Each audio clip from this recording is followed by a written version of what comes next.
Usually in December month, your HR people will deallocate you from the project.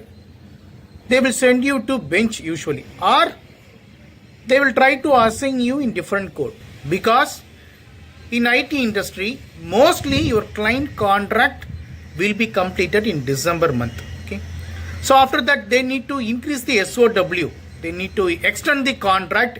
If they extend the contract, if your extended contract in place, they will increase your allocation, they will increase the project end date, based on which, based on your requirement, based on client requirement, your allocation may increase. Okay, if your contract doesn't extend, your client contract is ended, you will be moved to bench actually. So this is the right time to search your job. Okay, so mostly you will get higher hike, and people are started to search new client also. They will try to achieve new client also in the new organization, which means they may require new resources. Okay, there are two-way benefit.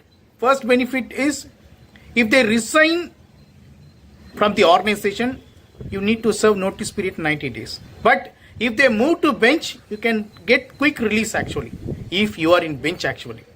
So that if you get the quick release, you can join in the new organization perfectly. But remember, you must relieve properly. Okay, most of our followers, while allocated in the bench, they doesn't have work, they will try for different opportunity, but without relieving from current organization, they are trying to join the new organization. Don't do that. Okay, even though if you are allocated in the bench, try to relieve properly, get the relief letter, and then go for new organization, so you can avoid overlapping in the PF account. Okay, thank you so much for watching this video. Have a wonderful day. Take care. Bye bye.